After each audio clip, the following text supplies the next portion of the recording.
quero deixar uma mensagem para vocês que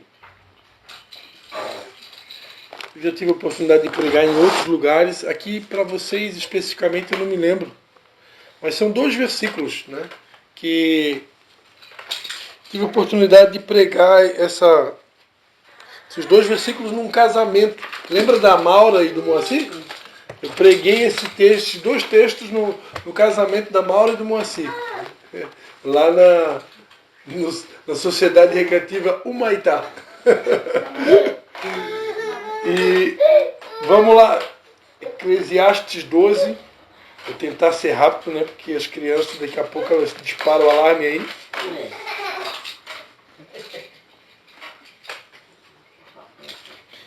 Então existem 2 textos na Bíblia que eu considero assim uma espécie de conclusão, né? Espécie de chave de ouro. E eu vou ler esses 2 textos aqui e vou conversar um pouquinho sobre esses 2 textos.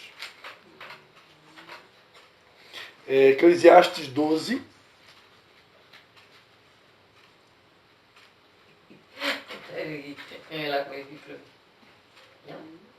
O Theo diz não agora. O Theo. O Theo da Vanessa diz não. Não? Eclesiastes 12. Não. A partir do versículo 11. É o último capítulo de Eclesiastes. Tudo certinho aí, Anderson? Eclesiastes 12, a partir do versículo 11, diz assim, ó.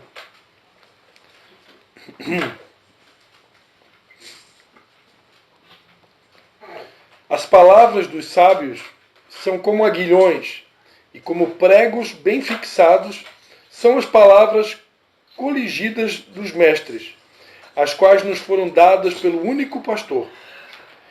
Demais disto, filho meu, atenta, não há limite para fazer livros, e o muito estudar é enfado da carne.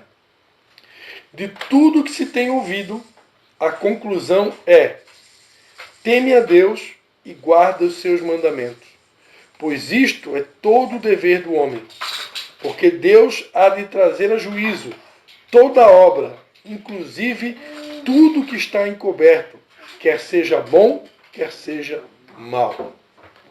Amém?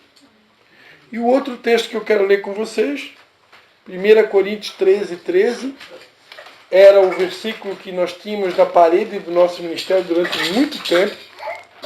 O Ministério Vindo das Águas, quando a gente alugou a sala maior que nós estávamos antes de vir para cá, a gente colocou lá uma parede preta e durante muito tempo tinha uma cruz lá. Quem lembra da cruz? Né? E tinham um símbolo da palavra fé, um símbolo da palavra esperança e um símbolo da palavra amor. Quem lembra disso? É um bom de memória, né? E isso é o que está escrito em 1 Coríntios 13:13, né?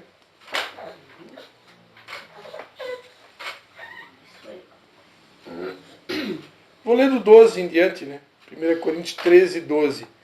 Agora vemos em espelho, de maneira obscura. Então veremos face a face. Agora conheço em parte.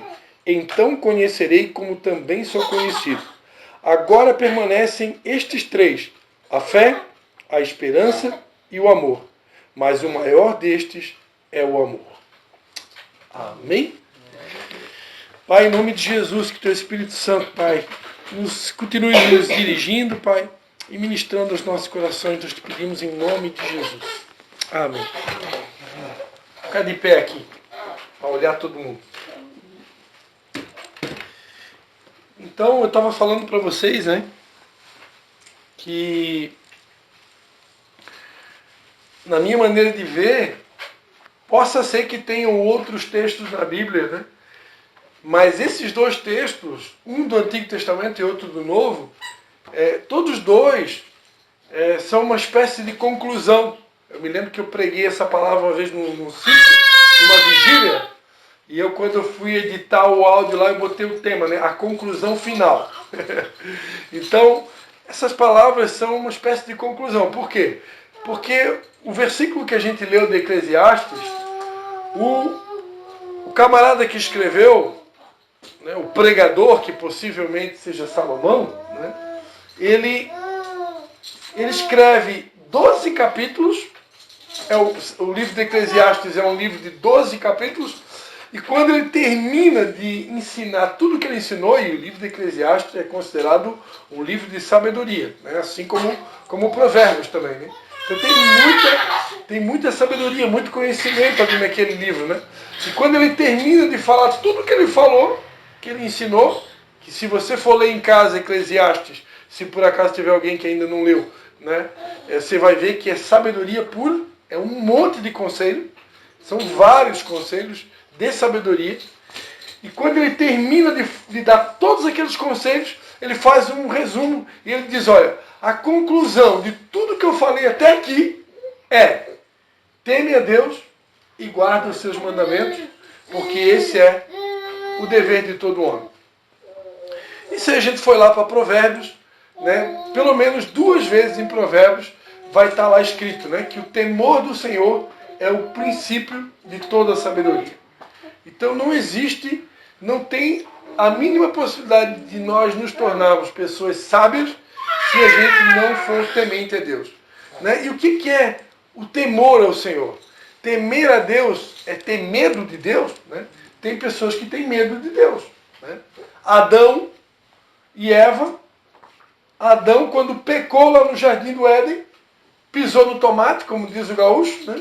Quando ele pisou no tomate, que ele viu que ele fez besteira, né? Ele não guardou a mulher, e a mulher acabou comendo do fruto da árvore do conhecimento do bem e do mal, na qual Deus havia proibido de comer.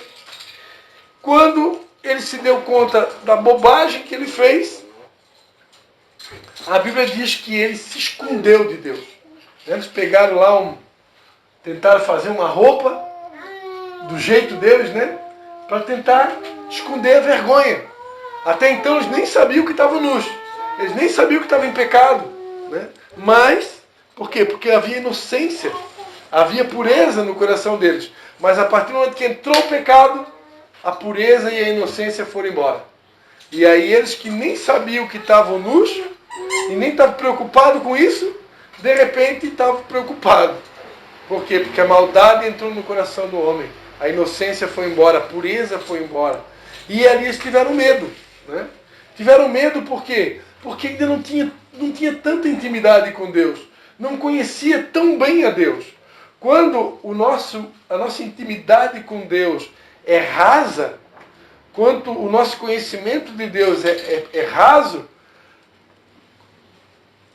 todas as vezes que há uma brecha, um pecado, uma falta, a tendência é que o sentimento de medo vai surgir. Né? Por quê? Porque houve o pecado, houve a brecha. Né? Mas à medida que a gente vai tendo cada vez mais intimidade com Deus, e a gente vai conhecendo o coração dele, saber que ele é um pai de amor, saber, como disse Jesus, né, aquele que vem a mim, de maneira alguma eu lançarei fora. Jesus, ele é o rei do amor, do perdão, da misericórdia. Né? A Bíblia diz lá em 1 João que aquele que teme não é aperfeiçoado em amor. Então, quando eu ainda não sou aperfeiçoado em amor, eu tenho medo de Deus. Mas à medida que eu vou sendo aperfeiçoado no amor, eu vou conhecendo esse Deus que é amor, a tendência é que o medo ele vai desaparecendo da minha vida. Né? O apóstolo René essa semana gravou pelo menos uns 4 vídeos falando sobre a síndrome do pânico. Né? A síndrome do pânico é uma doença muito comum nos dias de hoje, né? Que é uma espécie de medo. Um síndrome do pânico. O que é um pânico? O pânico é o medo. Né? Então, pode crer, eu não sou especialista no assunto, mas pode ter certeza que a maior parte das pessoas que enfrentam essa síndrome, essa doença, com certeza são pessoas que não conhecem Deus, de repente, intimamente. De repente são pessoas que conhecem a Deus de uma maneira mais superficial, né? Ou que não tiveram ainda a oportunidade de ter um encontro com Deus, de andar com Deus, de ouvir a voz de Deus, de caminhar com Ele. Né? Então, essas pessoas podem ser atingidas por essa doença, né? Um cristão que tem intimidade com Deus, que caminha com Deus, que ouve a voz de Deus, esse tipo de doença não, eu creio que não pode acontecer necessariamente com a gente. Mas o que pode acontecer é o seguinte: se eu dar uma brecha e eu não me arrepender do meu pecado, e eu não confessar o meu pecado, e essa brecha permanecer aberta, a Bíblia diz que o diabo vem para roubar, matar e destruir. Enquanto eu não me arrependo do meu pecado, enquanto eu não confesso o meu pecado, o acesso ao inimigo está aberto. E o inimigo, ele vem para quê? Roubar, matar e destruir. E uma das coisas que ele pode provocar é o sentimento de medo. Né? Porque o inimigo ele lança dardos inflamados. Então ele pode lançar dardos na tua mente para provocar o medo.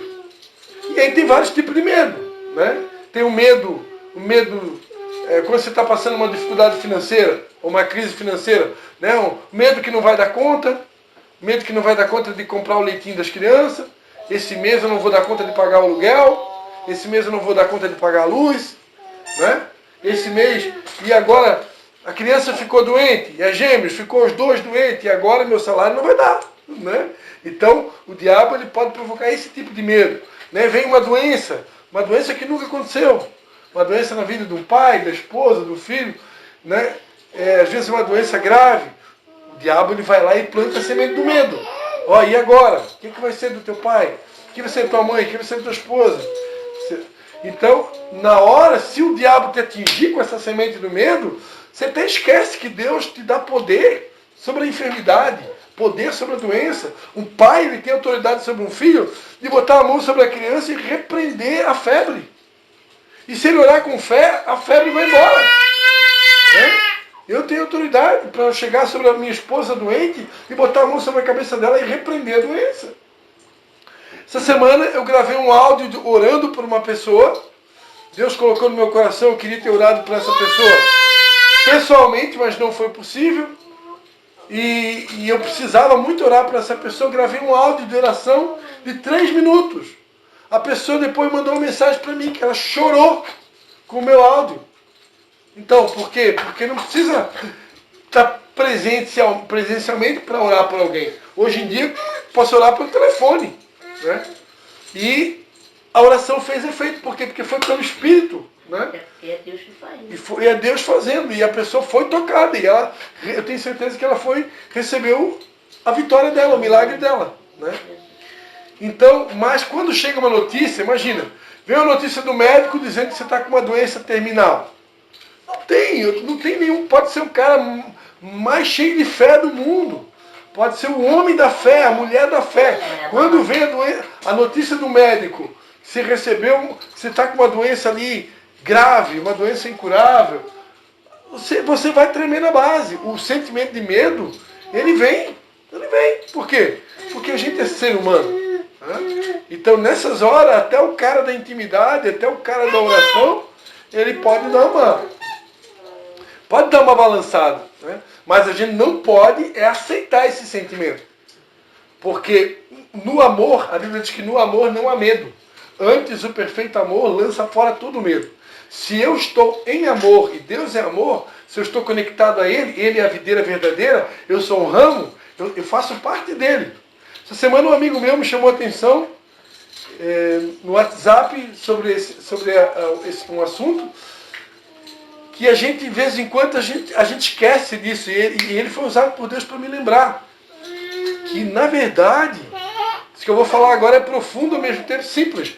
Na verdade, quem aqui já percebeu que nós hoje somos uma extensão de Jesus aqui na Terra? Que nós somos parte dele. Quem aqui já parou para pensar que nós somos parte de Jesus? Alguém aqui já parou para pensar nisso? Porque se nós somos um corpo, ele é o cabeça e nós somos o corpo, quer dizer que nós somos um com ele. Nós somos parte de Cristo aqui na Terra. Nós somos hoje os pés de Jesus na Terra. Alguém já parou para analisar? Então nós estamos ligados a ele. E não tem como se desligar mais. Porque eu estou ligado, eu sou um ramo, ele é a videira, e esse ramo está ligado a ele. Então, onde é que eu quero chegar? Se ele é amor e eu estou ligado a ele, esse amor ele tem que fluir na minha vida. Precisa fluir. E se eu estou em amor, a Bíblia diz que no amor não há medo. Não tem medo. Medo zero. Ok? Então eu não posso aceitar o sentimento de medo. Está todo mundo comigo? Eu não preciso aceitar o sentimento de medo. Eu não devo aceitar o sentimento de medo. Eu preciso repreender e rejeitar o sentimento de medo. Porém, o temor é outra coisa. Temor é saber que eu sirvo a um Deus que é santo. Temer a Deus é ter a consciência que eu represento um Deus que é santo. E se eu represento um Deus que é santo, se eu sou um discípulo, um filho de um Deus que é santo, como que eu me comporto lá dentro da minha casa? Como que eu me comporto lá no trabalho? Como que eu me comporto no mercado, na rua, por onde eu vou? Eu participei de uma festa da empresa minha, aniversário da empresa, né? Lá em Chapecó, onde era servida bebida de álcool. E tinha muitos cristãos lá, vários, bebendo bebida de álcool. Mas eu não me sinto à vontade para beber bebida de álcool. Eu não me sinto à vontade, eu não tenho coragem de tomar. Né? E, embora tenha muitos cristãos que bebam, e eu respeito, porque a Bíblia fala que o pecado está na embriaguez, né? A Bíblia diz, não vos embriagueis com o vinho, em que há contenda e devassidão. Então, se o pecado é a embriaguez, eu acredito que beber um pouquinho de vinho não é considerado pecado. No entanto, eu não bebo. Né? Não bebo. Então, por quê? Porque eu sirvo um Deus que é santo. E a Bíblia diz que nós estamos cercados de uma grande nuvem de testemunhas. Então, a Bíblia diz que se eu escandalizar um dos pequeninos, é melhor amarrar uma pedra de moinho e me lançar no mar. Né? Então, eu não quero escandalizar ninguém. Pode ser que tenha um monte de cristão ali que se visse eu tomar, né, um pouquinho lá de, sei lá, de chope. Ah, isso não é nada, não é nada. O pastor tomou um golinho de chope. Para aquele que toma, não é nada. Mas eu tenho certeza que para aquele que considera pecado, ia ficar escandalizado. Ó, o pastor Cristian tomou um golinho de chope na festa, hein? Então eu decido não tomar. Entendeu? Isso é temor.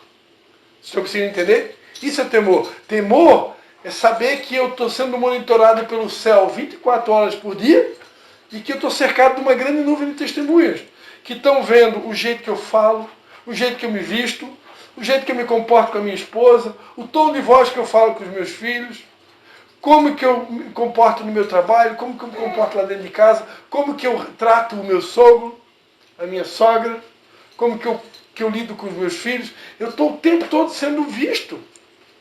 E tem comportamentos, atitudes, hábitos, gestos, palavras, ações que são considerados pecado, que não são convenientes a um cristão, a um filho de Deus. Então, se eu tenho temor a Deus, que é uma espécie de respeito a Deus, de zelo por Deus e pela sua palavra, eu vou evitar de cometer esses erros. E Salomão, possivelmente escritor, o pregador de Eclesiastes, diz, sobre tudo, tema a Deus e guarde os seus mandamentos. Esse é o dever de todo homem. O nosso dever é temer a Deus e guardar os seus mandamentos. E para fechar com chave de ouro a nossa palavra, escrevendo aos Coríntios, Paulo dá uma lição, né? Depois dele ensinar para a igreja a importância da igreja buscar os dons espirituais, que a igreja precisa dos dons espirituais para poder se tornar uma igreja poderosa e cumprir com a sua missão aqui na terra, ele vai falar, olha, tem um caminho mais excelente. Muito mais excelente do que os dons espirituais é o caminho do amor. E aí ele começa a falar, ainda que eu falasse a língua dos homens e dos anjos, ainda que eu tivesse fé que transportasse montanhas, né? Se eu não tivesse amor, nada me aproveitaria. Aí ele vai dizer que o amor não se porta inconvenientemente, o amor não se irrita, o amor não suspeita mal, né? O amor tudo suporta, o amor tudo sofre, o amor tudo crê, o amor tudo espera. Havendo línguas passará, havendo ciência vai passar, tudo vai passar, mas vai permanecer três coisas: a fé, a esperança e o amor. Essas três coisas vão permanecer. Tudo vai passar, mas essas três coisas vão permanecer: a fé, a esperança e o amor. Porém, o mais importante é o amor. Então aqui na Bíblia, a gente vê mais uma conclusão. Lá em Eclesiastes, a conclusão é o seguinte: tema a Deus e guarda os seus mandamentos. Aqui agora em Coríntios, a conclusão é: vai ficar três coisas: fé, esperança e amor. Mas o mais importante é o amor. Então, se eu sei disso, eu preciso buscar constantemente guardar a minha fé. E a Bíblia diz que a fé vem pelo ouvir e ouvir a palavra de Deus. E é importante saber o tempo que eu estou dedicando para a minha leitura bíblica. Eu estou lendo a minha Bíblia em casa. Eu estou ouvindo mensagens que edificam, que fortalecem a minha fé. Eu preciso fazer uma manutenção da minha fé. Porque a Bíblia diz que sem fé é impossível agradar a Deus. Então, não esqueça de fazer a manutenção da sua fé. Depois, a esperança. Eu não posso perder a minha esperança. De vez em quando aparentemente está demorando para que as promessas de Deus se cumpram na minha vida, sonhos que Deus colocou no meu coração, que ainda não se realizaram, a tendência da gente é esmorecer, a tendência da gente é desanimar, a tendência da gente é ficar abatido, triste, né? Aí eu preciso me lembrar das palavras de Jeremias, lá em Lamentações de Jeremias. Eu quero trazer à memória aquilo que me dá esperança. A nossa alma, ela não vai trazer na memória aquilo que dá esperança.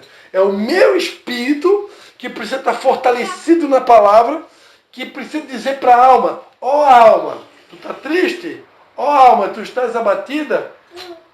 Faz o seguinte, vamos trazer na memória agora, eu vou trazer para ti, alma, porque memória e alma é quase a mesma coisa, né?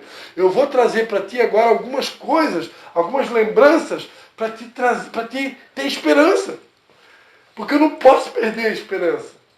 Se eu perder a esperança, eu vou me tornar um crente incrédulo, eu vou me tornar um crente desanimado, eu vou me tornar um crente abatido, um crente choroso, um crente sem esperança, um crente sem vida.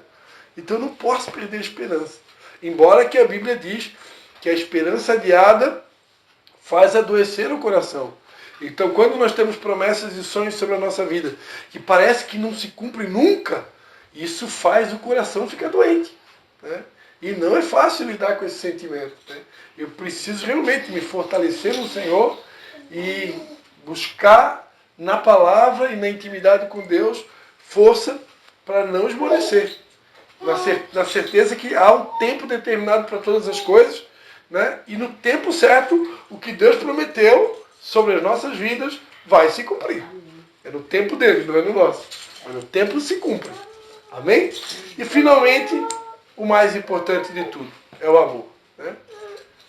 A Bíblia diz, né? Amarás o Senhor teu Deus de toda a tua força, de toda a tua alma, de todo o teu entendimento, e amarás ao próximo como a ti mesmo. Jesus Cristo disse que desses 2 versículos depende toda a lei e os profetas. Quando eu pratico o amor a Deus com toda a força, alma e entendimento, e ao próximo como a mim mesmo, eu estou cumprindo toda a lei. Então, às vezes, se o diabo vir, né, tentar trazer na minha memória alguma espécie de teoria, né, porque tem alguns pregadores aí que eles querem fazer a gente viver a lei agora no Novo Testamento. Então, se vier algum pregador dizendo não, que você tem que ser perfeito, que você tem que cumprir toda a lei, né, porque Jesus cumpriu a lei, então nós também temos que cumprir. Sim, Jesus disse o que a gente tinha que fazer. Ame o Senhor teu Deus com toda a tua força, alma e entendimento, e o teu próximo como a ti mesmo, porque isso é a lei e os profetas. Então, quando eu amo, eu cumpro tudo. Só tem um jeito de cumprir a lei. É amar. Simples assim. Lá em Gálatas está escrito: toda a lei se cumpre numa só palavra, a saber, amarás ao teu próximo como a ti mesmo. Então a lei se cumpre amando. Então, para a gente não ficar com nóia na cabeça, porque às vezes vem uns pensamentos, meu Deus, quando a gente quer cumprir a lei, vai acontecer que todo dia você vai viver com o sentimento de pecador. A pessoa que quer cumprir a lei, ela vai ficar todo dia, meu Deus, pequei, agora pequei de novo, Pequei de novo. Por quê? Porque a lei é um compêndio de regras, é um compêndio de mandamentos. É tanta coisa que se você quiser viver, você vai viver 24 horas por dia com o sentimento de que você pecou em alguma área, você falhou em alguma área. E Deus não quer que a gente viva assim. Esse sentimento que eu tenho que ser perfeito, que eu tenho que ser santo. A Bíblia diz, não sejais demasiadamente santo, porque porventura você destruiria a ti mesmo. Está escrito na Bíblia. Então não tem que cobrar de mim uma santidade inatingível. Né? Diga-se de passagem, o apóstolo Gilmar Brito, né, que canta aquela música O Filho do Homem, né, que a gente canta muito, né, aquela música Majestade Santa, ele pregou no culto domingo lá em Manaus, no MIR, e ele pregou sobre os super-heróis, né, que tem crente que quer ser o super crente, o super-herói crente, isso não existe. Todos nós somos de barro, mas cedo ou mais tarde a gente vai pecar em alguma área, a gente vai falhar, porque a gente é humano. Então não cobre perfeição de ninguém e nem de você mesmo. Agora, uma coisa eu tenho que me preocupar. A Bíblia diz, a ninguém deveis nada a não ser o amor. Né? O amor eu não posso dever. Então, se eu não estiver conseguindo demonstrar amor por vocês aqui, pelo meu cônjuge, pelo meu líder, pelos meus filhos, pelo meu próximo e principalmente por Deus, aí eu tenho que me preocupar. Aí eu tenho que estar preocupado sim. Né? Porque amar é mandamento. Né? E Jesus, ele conseguiu resumir toda a lei. Ele conseguiu resumir em 2 frases. Né? Como ele é bom de sintetizar. Né? Ó, ame a Deus e ame o próximo. Pronto, é isso. É isso que Deus quer de nós. Então, amados, para guardar na memória, tema a Deus e guarde os seus mandamentos. Qual que é o mandamento que Deus quer que a gente guarde? O mandamento do amor. Então, o resumo da pregação da noite. Tema a Deus, ame a Deus e ame o próximo. Fazendo isso, pode ter certeza, todos nós vamos morar no céu. Você pode dar um aplauso ao Senhor Jesus? Aleluia. Vamos orar. Vamos fazer uma oração. Vanessa, depois a mensagem está gravada, mas se tu quiser ouvir ela toda, tu vai poder ouvir ela toda, tá? Mas a pregação da noite foi temor ao Senhor, princípio da sabedoria, e guardar os seus mandamentos. Qual que é o mandamento? O mandamento do amor. Amém? Amar a Deus e ao próximo. Pai, em nome de Jesus, Pai, nós queremos te dar graças por essa inspiração que o Senhor nos deu para essa noite, por essa direção que o Senhor nos deu para essa noite. E nós queremos, ó Pai, te pedir, Pai. Se alguém aqui estiver em algum momento, sim, enfrentando algum sentimento de medo, Pai, em nome de Jesus Cristo, que seja dissipado todo sentimento de medo, Pai. No amor não há medo, Pai. Então, que o teu amor alcance cada um de nós de maneira tão profunda, Pai, que todo amor venha a ser dissipado, que todo medo, que toda síndrome do pânico venha a ser completamente dissipado, assim como a tua luz dissipa as trevas, ó Pai. Que o teu amor nos envolva de tal maneira que todo sentimento de medo desapareça completamente, Pai. Nós te pedimos. Agora, o temor, Senhor. Que nunca nos falte o temor, Senhor. Porque o temor do Senhor, ele é protetivo. O temor do Senhor é o princípio de toda a sabedoria. Aumenta cada vez mais o temor no nosso coração por Ti, pela Tua palavra, Senhor. E enche o nosso coração de amor. Ainda mais, como o Senhor escreveu, como está escrito aos Tessalonicenses, que o vosso amor aumente ainda mais. Então, Pai, que o nosso amor, nós te pedimos, que o nosso amor aumente ainda mais, Pai, por Ti e pelo nosso próximo, Pai. Que nós sejamos capazes de falar a linguagem de amor do nosso cônjuge, a linguagem de amor dos nossos filhos, a linguagem de amor dos nossos pais, a linguagem de amor dos nossos irmãos.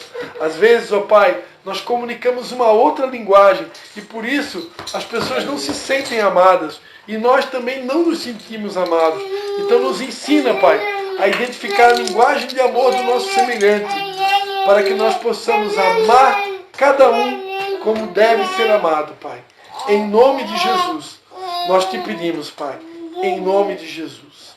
Amém. Amém.